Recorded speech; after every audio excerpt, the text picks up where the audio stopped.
Geriatric Fan1963. Can I be your protégé?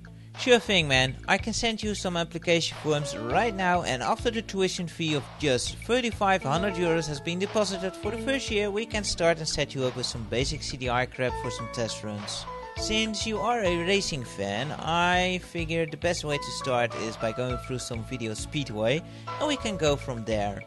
In all seriousness though, you don't need much mentoring. You're doing a fine job on your own with your racing game reviews. I do hope to see more of those. You have a great sense of humor, and I hope more people will check it out soon. You deserve much more attention and encouragement for sure.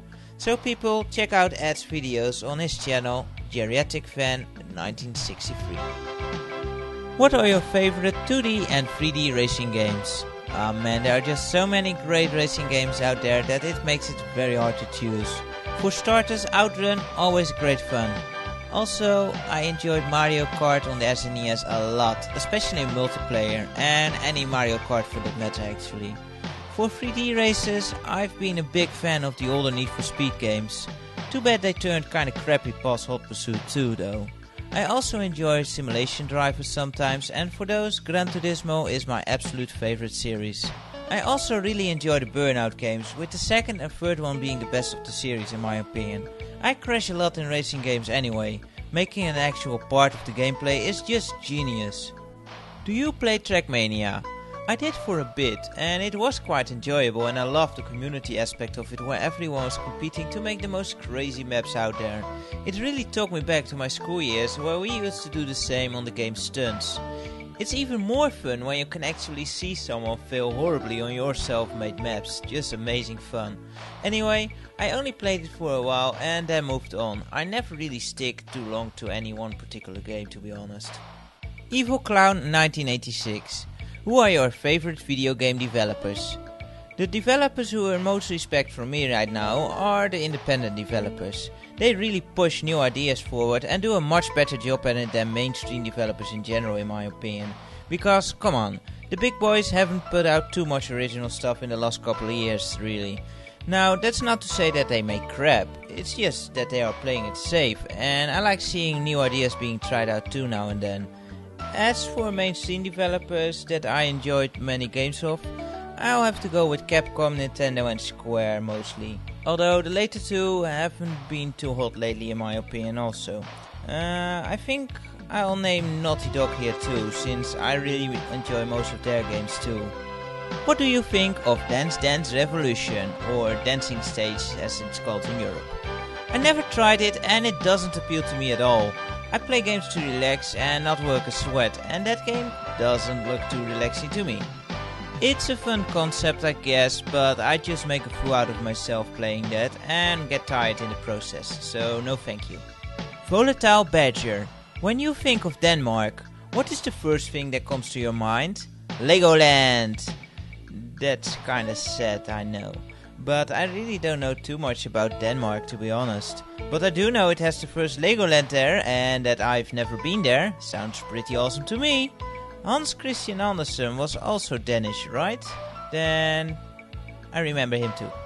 In your opinion, what is the most innovative game this generation? Well, I kind of went over this a bit earlier, but for real innovation, I think you'd best look at independent games. I really applaud stuff like Braid and World of Goo, which are not only great games on their own, but also really help put the independent game developers on the map. It's great to see that it becomes easier for them to get their games out there. They have so many great ideas and introduce so many new concepts. Mainstream developers don't really dare to take that many risks, which is kinda understandable seeing how much money is on the line in their cases.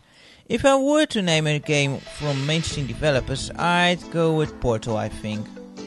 If you won the lottery, what would be the first thing that you bought? Well, you might think here that I would go for something gaming related, but no.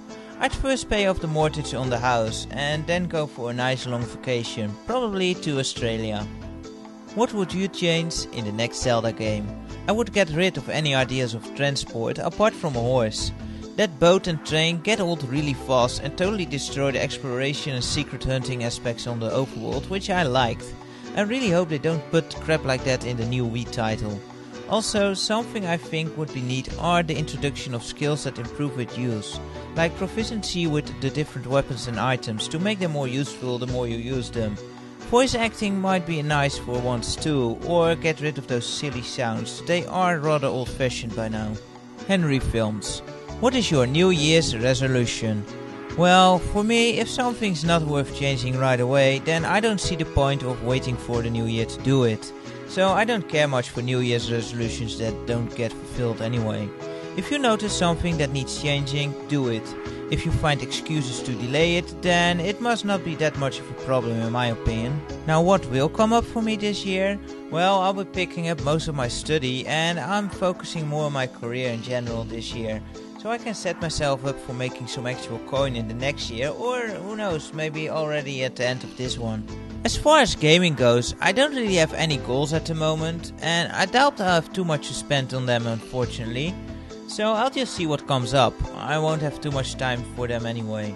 So then we have the videos for this year, and well, I'll do my best to make as much as I can. I still really enjoy doing it and would like to improve more and more, so if you guys have suggestions on how to do that for this year, I'm all ears. I'll have a hard time fitting them in past March, I'm sure, but I'll find a way to do it regardless because it's just great fun, and that's mainly because you guys make it fun. So thank you all very much. And that's all the questions for this time. Please put new questions up below or by PM or by any other means you are comfortable with. And I'll be sure to go over them soon. These videos are pretty easy to make and are still fun, well, at least for me. So doing this once a month, as I originally intended, would be cool. Of course for that I'll need to get enough questions. And with that I would like to say thank you once again for watching and take care everyone. Until next time, see ya.